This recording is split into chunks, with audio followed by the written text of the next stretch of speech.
mbokk yi rafetlu seen ànd ak seen télévision Lamp Fall ñu ngi leen di gërëm di leen sant di am mbégte mbokk yi saa su ne di leen dalal ci émission bi nga xam ne mooy l'invité de la semaine di émission bi nga xam ne ci la ñu dalal kilifa yi nga xam ne ñoo nekk ci réew bu Sénégal di yëngu ci wàllu politique wàllu koom ak lépp loo xam ne day doxal réew bu Sénégal mbokk yi nag tey ji am nañu mbégte dalal honorable député Marème Mbacké honorable député Marème Mbacké bokk ci groupe parlementaire bu Pastef les Patriotes alors honorable salaamaaleykum ñu ngi leen nuyu. aleykum salaam wa rahmatulah Amidou maa ngi lay fay. di la jaajëfal di la dalal fii ci assemblée nationale penc ndey réew mi. voilà jërëjëf alors honorable fi ñu koy dooree d'abord mooy yàlla dogal na fan yii la passé amal ngeen fi terrain meeting bu mag je veux dire à travers seen président parti di Ousmane Sonko mais ils sont nombreux parmi les Sénégalais jàpp ni jamono ji ngeen ko def. ju woon jamono jooju wala boog meeting bi n'avait pas sa place ci jamono ji ci réew bu Sénégal loolu ndax ànd nga ci. ah non non ànduma ci loolu. on gère un parti politique un grand parti politique. qui représente le Sénégal. Si le président de la République faisait le meeting on aurait dit cela. Mais c'est le président du PASTEF. monsieur Ousmane Sonko. non mooy le premier ministre qui a le droit de faire des activités politiques quand il le veut. mais bul fàttali le président du PASTEF boobu nga wax muy Ousmane Sonko moom moo gàddu le projet bi nga xam ne moom la PASTEF incarné wala boog jaay ko Sénégalais yi ba tax ñu fal le président Bassirou Diomaye Faye. raison de plus. pour mu bàyyi président Diomaye à sa place. te moom mu gérer les questions politiques. nekk le chef de parti nekk le pasteur. qui ressemble. les forces autour de Pastef et ses alliés.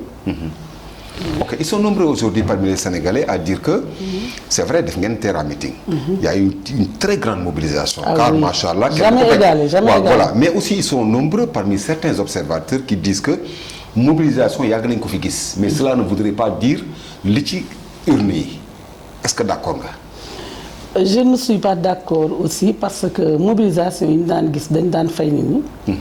mais ñun contrairement nit ñi ñooy mobiliser ba pare. ñëw cotiser dugal ci parti bi fayal seen bopp. suñ paree retourner bale terre stade ba xuloo amu fa xeex amu fa. xam nga ndaje moom meeting bu ñu ko mas a dajale rek. ay chaise jóg na ay waxante jóg. mais gis nga ko dañoo ñëw avec ferveur. presque religieuse. daal di ñëw. déglu seen leader mu waxtaan ak ñoom ci jàmm. ñu dem. donc opposition moom dafa baax ci dëkk. parce que dafay encourager le parti au pouvoir. li ñuy wax aussi ça ñoom la engagé ñu ngi ci seen rôle d'opposition ñun ñu ngi ci suñu rôle gérer un état. voilà. voilà oh gérer un état nga wax d'ailleurs ci la ñu des. redressement économique la ñu wax ndax aussi yéen da ngeen ne. bi ngeen ñëwee da ngeen fekk un pays en ruine est-ce que waroon ngeen tal. jamono ji di def démonstration de force ci tamit jamono joo xam ne waxuñ ne élection locale jot na waxuñ ne élection présidentielle jot na pourquoi vouloir prouver aux Sénégalais que yéen waa Pastef am ngeen doole. mais pour la démonstration de force la yéen a ko tuddee noonu rek parce que quand même le pauvre le Pastef pauvre comme je dis moom. fay toll di ko gis mais ñun redressement li ñuy def nii mënu ko romb. vous m'avez trouvé à l'heure il fait quelle heure il est 22h. Vous m'avez trouvé au bureau pourtant commission laa nekk jeexul les amis sont encore en bas les collègues sont dans les salles de commission. On descend à minuit. Et ceci jusqu'à 21 décembre. On fait 9h minuit. loolu assemblée nationale moo koy def mais boo demee ci ministère yi noonu la. barki démb ngeen fi gis ministre bu ñu naan day xëy 6h du matin. li nga xam ne tam moom la ñu def en terme de redressement. mooy la dëkk bi dañu fekk mu endetté dette boo xam ne xaaj bi déclaré wuñ ko. dette boo xam ne hors circuit la jaarut assemblée nationale voté wuñ ko approuvé wuñ ko promulgué wuñ ko. ñu dem leb ko def ko ci ay comptes yoo xam ne xaalisu état la ñu def ko ci ay comptes personnels. ñun yéen a jóg a jot ci lii mais ñun jot nañ ci rapport yoo xam ne nii indi nañ fi expert mu expliqué ñu. parce que rapport yi nu ñu ko bindee su fekkee ne ndax yow sax profane nga doo comprendre. mais aussi honorable mais gis nañ ampleur dégâts yi fi nekk même tuuti ma eggal fa dafa c'est important. allez-y ampleur dégâts yi ñu fi fekk. ba nga xam ne tax na mënatuñoo ne ndax on est dans un état de surendettement. ba FMI téye loxoom. pourtant ba léegi ñi ngi fay salaire yi. dëkk baa ngi fonctionner. sur fonds propres. à chaque fois président Ousmane Sonko soxla. day faire appel au portefeuille des Sénégalais. automatiquement saa bu laajee 3 milliards ñu defal ko 4 milliards 500. donc Sénégalais yi ñi ngi am ci moom confiance ñi ngi gëm projet am. ñi ngi jàpp ne dinañ ko réussir te dañ ko ciy jàppale nag dañ ko ciy jàppale. parce que politique yàgg na fi parti yàgg fi mais ñun. dëgg gi ñu gis nii xam nga dëgg bi mënoon nañu ko nëbb comme ñëpp mënoon naa ñëw nëbb det bi toog lebaat FMI dolli sur endettement bu ko defee ñii seeni doom di ko fay fekk def comme ñi kii noos ba doyal dem bàyyi fii ñeneen ñu toog di fay mais dafa ko def ko génne teg ko dans la place publique ne leen lii moo fi nekk FMI ndaxte yéen ci seen bopp amoon ngeen moyen vérifier te vérifié wu leen vous êtes laissé berner par le régime bi fi nekkoon di régime gangster ñu def ci dëkk bi loo xam ne tey boo moytuwul mën nañu fay toog 5 ans di redressé du sotti. mais ñu bari dañ jàpp ni honorable nga baal ma wax nga ko sànq yéen bi ngeen yëgee dégâts yi bari na. ñu bari dañ jàpp ni kon yéen vous n'avez plus besoin de dire wala boog seen leader Ousmane Sonko n'a plus besoin d'être là à dire aux Sénégalais dañ fay fekk nangam dañ fay fekk nangam. loolu il a constaté que pays en ruine la passer aux solutions. non parce que ñun. ñooy équipe bi gouvernement mais du ñu les Sénégalais à 100 du ñun kese ñooy Sénégalais. le Sénégalais de Fongolimbi le Sénégalais de Lambaye le Sénégalais de Kédougou. dafa soxla nga jox ko information lan moo tax. nangam ak nangam bi waroon a yegg si ba ci moom yegg si wut parce que bor yi il faut les payer yi nga xam ne jaar nañ bokk ci surtout normal. bu ñu fekkoonte ne dañ fay fekk dëkk ba fi Ablaye Wade fekkoon ba muy ñëw. wala ba fi Abdou Diouf bàyyi woon. na nga ni automatiquement dañuy dugg ci suñu programme continuer di liggéey. mais les dettes il faut les effacer. information juste il faut le donner aux Sénégalais. ba ñu xam ne kat lii moo fi nekk. ñi fi nekk nii jàmbaar lañu. mais ñi ngi confronté difficulté yoo xam ne ni. yombul. mais malgré lépp dawuñu daayuñu ñi ngi fay ñi ngi góorgóorlu. ñi ngi wàññi nañ budget yépp contrairement à ce que les gens disent. budget présidence bi ñu naan dafa yokk dara du ci dëgg. budget présidence dafa yokk de 5 milliards et quelques. ñu ngi nii nekk en commission. ok mais service yeneen yi ñu fa rattaché. ñoo indaale seen budget. moo yokk loolu. parce que dañoo départager les rôles et les tâches. ok mais honorable wax nga ni comme que ñu ngi fay. salaire yi. ñu ngi fay salaire d'accord naa wax nga ni ñu ngi wàññi ay budget extra. mais le sénégalais góorgóorlu. bi nekk ci mbedd bi. le sénégalais bi nga xam ne lambda la.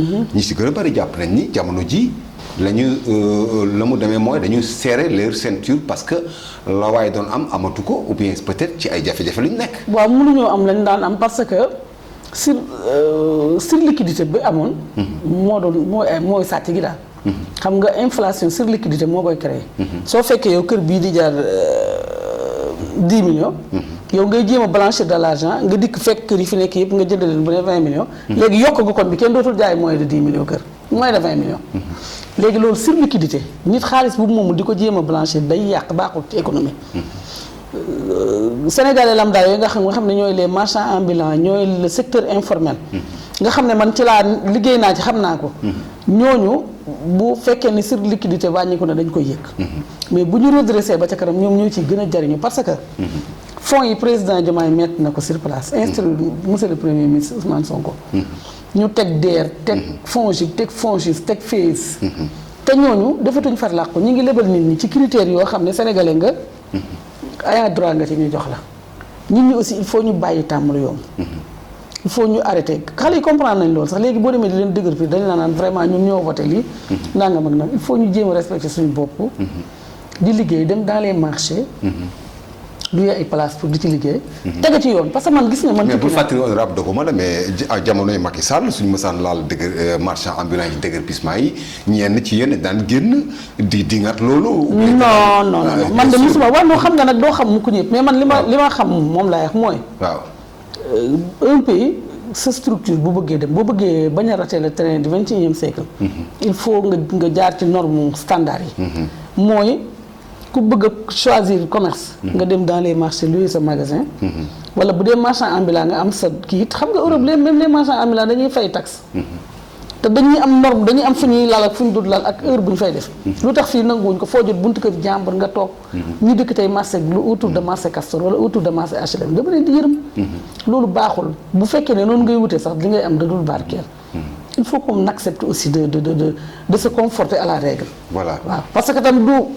du da ngay dundal sa famille rek noonu la neex def. loolu jaaduwul rafetul. c'est ça waaw ok. te population bu mel noonu. yonent sax bu wàccoon di leen gouverner day am difficulté. ok loolu moom maa ngi la koy wax te man nag dox naa. te gis naa dëkk yi développé gis naa seen discipline bi ñu yor. ok alors honorable fan yi passé ginnaaw bi nga xamee def ngeen meeting ba noppi. yàlla dafa dogal. am coow lu bari loo xam ne am na ci diggante bi. muy ci presse bi muy ci observateur yi. ñu bari gis ne mënuñu comprendre. seen leader di président parti Ousmane Sonko. nekk chef de parti mais aussi nekk premier ministre. di diingat ay membres du gouvernement yu nekk ci biir nguur gi. ñu bari jàpp ni c'est pas homme d'état ñu bari jàpp ni c'est pas esprit état est-ce que foofu ànd nga ci loolu. gis nga considération yi moo ñu fi bàyyi moo ñu tardeel gën a gën man je ne vois pas pourquoi. yow boo defee lu jaaduwul yow. en tant que Amidou Ba journaliste ñu war laa critiquer. soo defee lu jaaduwul ñu war laa mën a emprisonner ma nettaliwu ma la ko. et que bu ko un ministre defee lu mu warul la def duñ ko ko def. yooyu considération dañ ko war a bàyyi. nul n'est au-dessus de la loi. tout à fait. gouvernement ku ci nekk aussi. war ngaa mën a am solidarité d'équipe. esprit d'équipe solidarité gouvernementale.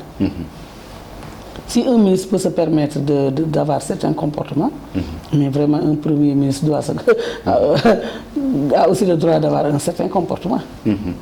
Donc man gisuma ne. Ousmane Sonko. moom ñun ñi xam nañ ko il a été toujours comme ça il est cohérent. man gisuma mu ñëw ci pouvoir changer la doon ci plus. Il a un discours très direct. Il a un discours clair et pondéré. li nga xam ne nag moom lañ tàmmoon mooy des politiciens yoo xam ne bu ñu soxlaa pouvoir di neexal nit ñi. suñu paree sànni nit ñi ci mbedd ma seen militant dootu leen gis dootu leen dégg. c'est là où le sens le téramédine prend son sens. Sonko périodiquement day woo ay militants am ak ay alliés am di waxtaan ak ñoom. il y a pas 15 jours. dajale na ñun groupe parlementaire bi ñu tase ak moom Petit Palais mu toog waxtaan ak ñoom suñu problème mu parti suñu problème mu. coalition Pastef. ok. noonu la koy defee ak élus locaux yi noonu la koy defee ak ñëpp moom. day concerté wu te day waxtaan ak ay nitu communication la. voilà nitu communication la mais aussi. te xam nga moom lu mu woote mu ëpp lu mu woote même su woote woon tey ne. méga meeting laa bëgg wala meeting donc bu normal. nit ñi noonu la ñu fay parce que la jeunesse l'adore. ok mais honorable aussi dafa am benn mbir boo xam dafa am mooy. ku ne xam na ni en 2024. Macky Sall dafa dissoudre APR seen parti. pardon Pastef seen parti. yàlla dogal le prisonnier ñu baal mu bokk ci wax ji le prisonnier candidat Bassirou Diomaye Faye. génn ak le prisonnier Ousmane Sonko en tant que moom it nekkoon ku ñu xañoon candidature am génn. coalition Diomaye porté candidature seen candidature. Diomaye président. tey jii ngeen falu. mais on voit à un moment donné que dafa mujj mel ni yéen coalition Diomaye dafa leen di déranger. est-ce que xam nga ne man mii ngay waxal coalition Diomaye laa ñëwee nii ci assemblée nationale. man chef de mouvement laa. sama mouvement mi ngi tudd Afat Jëriñ Askan Wi. que je compte dissoudre dans le Pastef. parce que li ma bëgg. ci dëkk bi Ousmane Sonko moo ma ko dàq. te moo ma ëpp moyen politique ëpp ma popularité. donc bu ma gisee ko man lu quelqu'un qui a une meilleure idée que moi. j'adhère à son idée. donc coalition boobu nga wax man membre fondatrice laa ci. biñ koy teg. Pastef narul woon am candidat. te du Ousmane Sonko kese lañ tëjoon ak président Diomaye. il y avait presque 2000 personnes. 2000 personnes oui c'est vrai. Le Pastef a été dissous. et les manifestations interdites à Dakar. à ce moment ñun ñoo doon dëgg bi avion di dem ci àll bi. di dem ailleurs à l'étranger en Europe et aux États-Unis di manifester ji. ñu def la diplomatie souterraine. parce que il fallait vraiment. faire face à Macky Sall. tey lii ngeen di xeeb bu doon Macky Sall moo fi nekk ba nëgë de gën naa garaaw de kon ba léegi bu mu jaam gi daggagul de. donc man je pense que. il fallait le faire. voilà mais yaakaaruma ne président coalition Diomaye dañuy déranger. parce que coalition Diomaye ay nit ñu bari ñoo ci ne leader yu bari yu bokkul vision. te l'homme politique moom amul ku gën a naqari yilif que un homme politique. mais je pense que les choses vont entrer en ordre. vont entrer en ordre parce que lu tax ma wax loolu aussi. ndax ñunu neen la ah. yéen neen la mais aussi mais su ma déggee aussi keroog seen leader mu ne Pastef mooy locomotive bi. mais loolu du tey rek la ko wax ñun bi ñuy dem législative. non bi ñuy dem loolu du discours bu bees. waaw au moment d'aller en élection législative. Ousmane Sonko est venu hôtel King Fahd ne man sama parti laay demee. ñi bëgg ànd ak man dem. temps la am ñi ko bëggul tam reste des amis. am ñu jóg def seeni point de presse. ñu mel ni man. ne ko gis ñu benn inconvénient ci Pastef nekk locomotive bi. ndaxte noonu la woon. ñu d'accord. mu gore nag ba bëgg a dee. jël ñu bari ci coalition ba investir leen. tey jii ay députés yi ngi fi yoo xam ne ay alliés leen man mii ci laa bokk. ci alliés yu bari nag. bii ni mu ñu yaatale ak ni mu ñu joxe considération ak discours bi ñu gisoon ci moom jub gi ñu gisoon ci moom ba léegi mu nekk cohérence am boobu ak endurance bi mu am ak de la résilience moo tax tey dañu décider jël suñu parti résoudre ko ci biir ànd ak moom liggéey ndax dëkk bi kenn du ko bàyyi mu dellu ci loxoy ku lu naay kenn du ko def ñi nga xam ne bi ñu fi toogee ba léegi yàq tasaare sàcc ci xaalis dugal ko ci ay compte détournement ba dégg na ñu tëdd di nelaw ci ay milliards situation bi ngay wax yépp ñooñu ko teg xam nga ne nii Ousmane Sonko di redressé ak Bassirou Diomaye Faye bu doon 60 ba léegi moom la ñu def kon Sénégal bokk na ci les pays émergents ndax 1960 ñu nag Japon ak Corée du Sud ñoo yemoon économie tey gis nga dëkk yooyu fi ñu nekk. ok pour ñu jógee chapitre coalition Diomaye bi am na benn mbir laaj boo xam ne bëggoon naa la ko laaj pour ñu tëj chapitre boobu. mais laaj bu ma xam rek. muy boo xam parce que keroog ci seen meeting bi dafa am lu. président Sonko waxoon ne. conférence des leaders bu coalition Diomaye la ñu bëgg mooy Aïda Mbodj piloté ko. ndax am na lu ñu dégg. la ñu dégg nag am na ku mel ni man benn communiqué boo xam ne coalition Diomaye envoyé nañu ko di xamal ni président Bassirou démettre na wala boog mettre na fin mission wu Aïda Mbodj en attendant Aminata Touré coordonne yow noo jàngatee loolu. xam nga man au début de l'émission dama la wax ne la question boobu. waaw waxoon nga ma ko. dama ci wax j'en connais trop. waaw pour ne rien en dire. parce que buy taw kenn du menace da ngay bàyyi attendons d'abord la suite des événements. comme information buy doog a wàcc la. nañu bàyyi. ba xam nan lay tourner te. je suis mal placé pour wax ci loolu. vraiment ok voilà alors ba léegi ñu des ci wàllu maanaam politique bi mu mel ni tamit am na beneen pàcc. muy maanaam parti bi ñu tuddee APR. yàlla dafa dogal. ñoom bi nga xamee ne seen terrain meeting bi wees na. ñu mer ba futt. la koy firndeel mooy. ci altine bi wees. dañoo def conférence de presse. amul lu ñu yekkul seen leader. dem sax ba ku mel ni Amadou Mame Diop nekkoon président bu assemblée naan Ousmane Sonko dafa mel ni ku am problème mu wax dëgg waxam da doon loo xam ne chaque jour day woroo ak dëgg nan nga jàngatee genre riposte yooyu. gis nga man ñooñu ñu ngi ci seen logique. Amadou Mame Diop. moo doon président de l'Assemblée nationale fii remplacé Moustapha Niasse tey mooy député bu toog fële ca ginnaaw yow defe nga ne nit ku nite dëgg xam nga ñoom ñoo am problème mu tàggoog pouvoir l'opération chirurgicale bi gën a difficile en Afrique mooy séparer le fauteuil et le président séparer le fauteuil avec l'homme politique mooy opération bi gën a jafe médecin yëpp ahlu APR laa la ne bàyyil ma seen wax ñooñu dootuñu bëgg dootuñu nekk ci jàmm. parce que dañoo tooñ dañoo tuur derete ay góor. dañoo sàcc xaalisu population. dañoo bañ nit ku baax dañoo bañ ku leen gën fuuf muy Ousmane Sonko. ku leen gën vision. gën leen a nekk xale gën leen a désintéressé. dañ ko bañ parce que ku denc ci ron lal. ku sëgg nga dóor ko. ñoom dañoo waroon a noppi rek. garder le profil bas. lii xaalis bi ñu sàcc sax xamuñu nu ñu koy def tey mu tàng jëri seeni loxo ñu ñëw am l'honnêteté dem transiger ji fële ca Fadilou Keita joxe desete lañu dundee te may nit ñi jàmm depuis 1960 ba léegi ñoo fi nekk. koo ci jël am na 79 ans te tey la gën a bëgg pouvoir yow defe nga ne dem ba nekk président de l'Assemblée nationale du wut immunité parlementaire ndax bañ ko la tëj tax nga del si nekk député simple ordinaire dem toog fële ca ginnaaw man loolu dama ko def je ferai jamais dañoo war a garder une parcelle de dignité. te bàyyi jeunes yi nga xam ne 1980 jëm kaw lañ judd ñu gouverner kii 84 la judd 80 la judd 1984 la judd. 80. 1980 la judd. comparé ko ak ku mel ne Moustapha Niasse ku mel ne Mamadou Mame Diop ñooñu lu ñu wërati ci àdduna. cette vie là n'est pas éternelle. la vie n'est pas éternelle. mais ñoom il faut nga def marqué say empreinte jàll nu nga wàcc. mais ñoom leen metti bokk na ci. tey boo gisee exemple ku mel ne président Jerry Rawlings. mu nekk fii président Ghana def fi li mu fi def yëpp ba pare wëlbati ko nekk un citoyen ordinaire barki dem j'ai rencontré sa fille dans une conférence à Tchad. mais les gens l'ont adulé yooyu moo baax da ngay liggéey ba pare wàcc dëkk sa dëkk. ak soxla woo daw ni Macky Sall. nga xam ne ba ñuy installé Diomaye ama ñun ña nga jam ñaari booba génn guñ moom ma ngi ca avion ba di tàggoo nii. dan lay daw Abdoulaye Wade da nga fi ñëw ba léegi mi ngi dëkk fii Point E. soxla wut a daw. bu tafee yow daf lay nuyu. lan la ñuy daw bay daanu. ñàkk a jub moo waral loolu gis nga ñàkk a jub. dafa baaxul. exemple bi ñu fi joxe baaxul moo tax ñu war a dem. mais ñoom appel dañ ko war a loolu soo ko wax moo leen naqari. c'est une association de malfaiteurs dissoudre rek. mais ñoom leen metti mooy le fait que ngeen boobaak léegi Sonko di leen tuumaal ci ay dettes cachées. mais kas na te nee nañu y' a pas eu de. mais c'est pas xam nañ ko mais yow joto FMI di ko prouvé na ko rapport yi génne na ko. Cour des comptes génne na ko rapport yëpp génne ko FMI ñëw ne waa ji ne musul a gis dette bu réy nii ay nit mën koo nëbb ba nëgëne. nga wëlbatiku naan y' a pas de dette cachée ñoom casse de malfaiteur lañ. c'est une caste de malfaiteurs il faut dissoudre cette association de malfaiteurs qui s'appelle APR ou Benno Bokk Yaakaar. il faut dissoudre ça. mais le fait def nii. mais le fait dañu yaakaar ne 80 personnes 80 góor yee ay xale ñu yóbbu leen ñu tëdd ca bàmmeele. dañoo defee ne yàlla dina leen ci poser ay questions boo lëggee. ah qu'est-ce qu'il veut. mais le fait que aussi yéen boobu ak li ngeen dëkkal seen wax yi.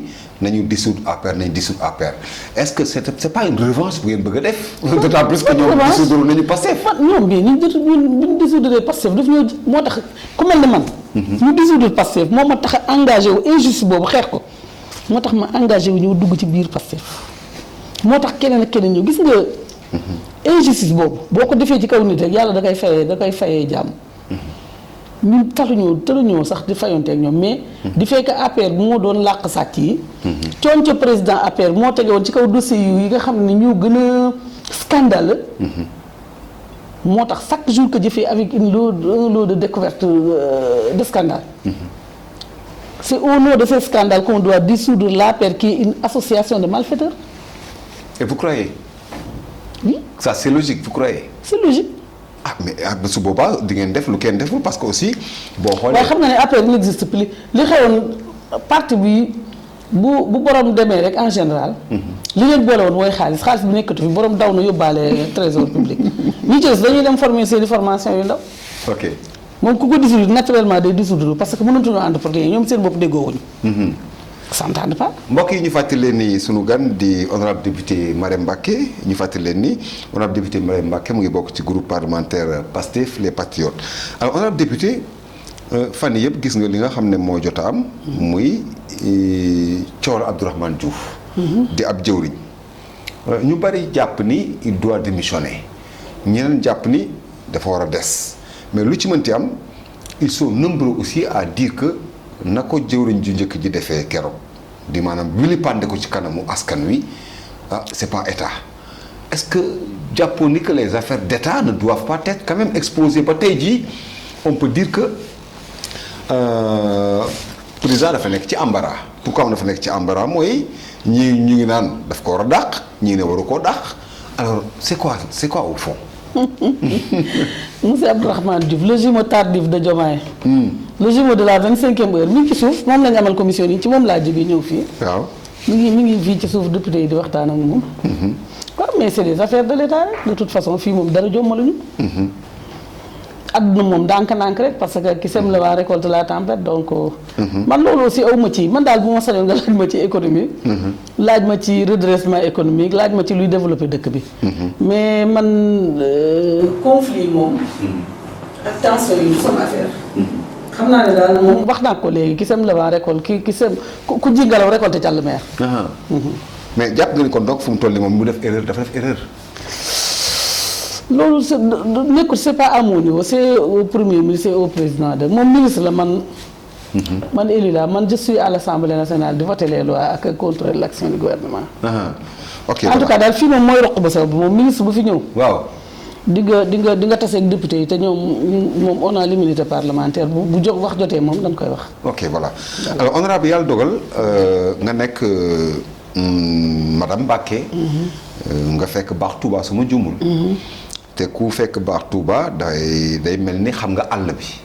yàlla dogal na xëy na yaa ngi Ndakaaru waaye xam nga àll bi miin nga ko. ndax may kaw bu mag. waaw kaw nga voilà te ku ne xam na ni jigéenu kaw yi souvent dañu nekk ci ay difficultés.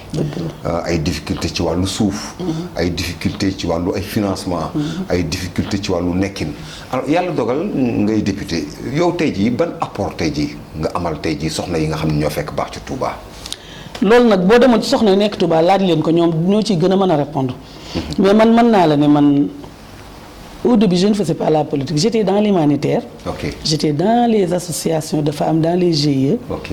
di leen organiser. di leen chercher ñaari affaire l'accès aux terres l'accès aux fonciers et aux financiers. maanaam suuf si. L'accès aux fonciers et aux finances. Ok. J'ai une organisation qui s'appelle le GIE des dames de valeur. Le Sargal des dames de valeur. Qui a plus de 500 femmes. J'ai également un autre GIE qui s'appelle Association des femmes autonomes de Darou Karim. J'en ai un autre qui s'appelle l'AFP4, l'association pour le développement du commerce des femmes de Darou Karim. Ok. yooyu yëpp c'est des trucs apolitiques yoo xam ne ay jigéen ñoo fa ne ñu leen di former di leen informer di leen wutal ay financement ndax man personnellement man aw mënuma financer kenn mais mën naa leen apporter sama savoir mën naa leen apporter sama expérience yóbbu leen nag ci fonds yi nga xam ne nii président de la République teg na ko ak son premier ministre boobu mat leen tey nii maa ngi introduire plus de 172 femmes ñu enrôler leen ci FONGIP. Je pense que elles vont être financées. lu ko jiitu aussi def yooyu moom liggéey naa ci lu bëree waruma sax man toog di ko wax ñoom boo tasee woon ak ñoom par hasard dinañ la ci wax. mais tey jii par exemple yooyu yàlla dogal na tey jii honorable ni nga ko waxee jiite nga ay femmes yu nekk ca Touba. parce que aussi pourquoi ma bëgg. et partout dans le Sénégal partout dans le Sénégal. dans la diaspora. voilà dans la diaspora pourquoi ma bëgg un peu accentué wu ci Touba mooy ren mbënd bi dafa leen sonal trop. maanaam inondation bi. dafa leen sonal trop te ma gis ni jigéen ñee ci gën a sonn tubarkalla la macha allah yàlla na leen yàlla taxaw jigéen ñee ci gën a sonn. aujourd'hui lan nga gis ci loo xam ne tey jii vraiment. autorités yi war nañ ci mën a bàyyi xel te mu doon loo xam ne jigéenu Touba ñu ngi koy souffrir te mu doon métti ci ñoom boo xam war nañ koo saafara. waaw inondation yi de moom on s'en désole vraiment parce que. les défis les grands défis du siècle c'est le réchauffement climatique. inondation yi yëpp mu nga di glace yaa nga jóge ca kaw di font ndax dafa tàng. pollution bi bari ak yooyu. peut-être sax niveau boobu ñi nekk ci biir inondation bi duñ ko comprendre. mais foofu la commencé. te bi mu xewee aussi avant muy xew sax gouvernement bi. yóbbu nañ milliards yu bari Touba. Touba waaw. Cheikh Tidiane Dièye dafa liggéey Touba liggéey mais Touba est devenu un mégalopole boo xam ne. du boo ko jàppee rek ci communauté rurale li ñu ko def nii wala commune rurale. day compliqué Touba est la deuxième démographie le département de Mbacké. est la deuxième démographie et d'ici 25 ans. bu fekkee ne tendance bi moo continuer mooy nekk la ville la plus peuplée du Sénégal.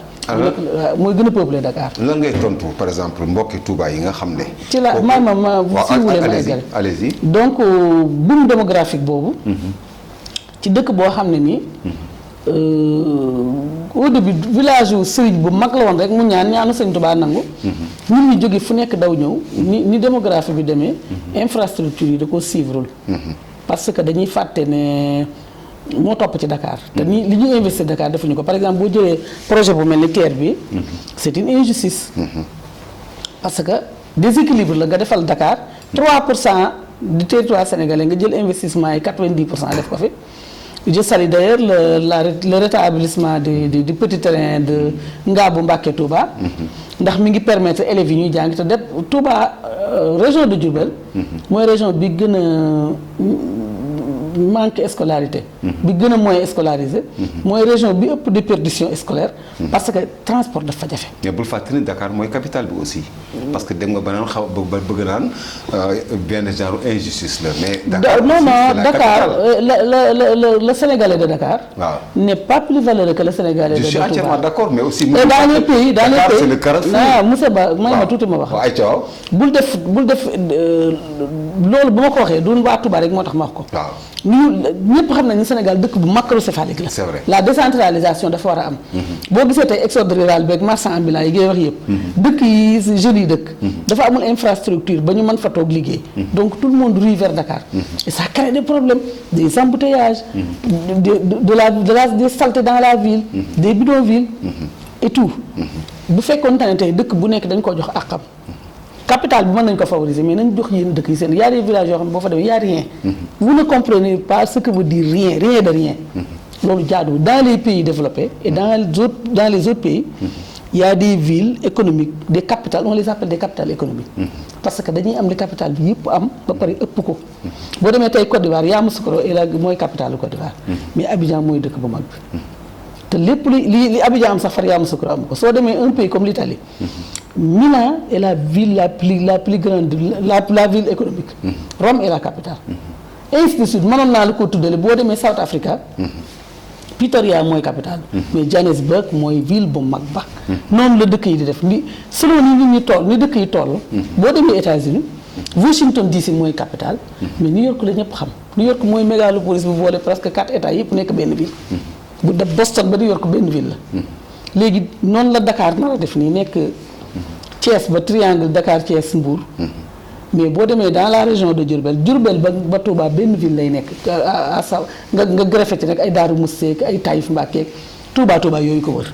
Sénégal yooyu tu penses que sénégalais yi nekk fii yi nekk Dakar ñoo leen ëpp valeur dañu war a am seen vaccination am seen i hôpitaux am seen i marché am seen i centre de ni ñu ko waxee di anagraphique am lépp dañ ko war a am bu ñu ko amul dañuy ñëw fii di ko wuti. ok ci sens boobu laay waxee. ok voilà alors honorable ñu dikkaat tuuti encore. am seen i université ak seen i école. waaw voilà Touba moo am ngeen université yaakaar naa. benn bu sëñ Mountakha tabax ci xaalisam doo état tabax de. waaw c'est vrai waaw boobu yéen a ko tabax voilà. ñaata ñoo mën a tabax université ci Sénégal. waaw loolu moom c'est vrai c'est à compter voilà alors léegi honorable bu ñëwaatee un peu ci sur le plan national keroog seen leader di le président du parti Pastef. yow daal bëgg kii bi yëpp ci suñu leader nga koy def. non parce que yow mbaa bokkoo ci kuréel. non parce que moom moo fi xew léegi seen leader parti Pastef dafa ne.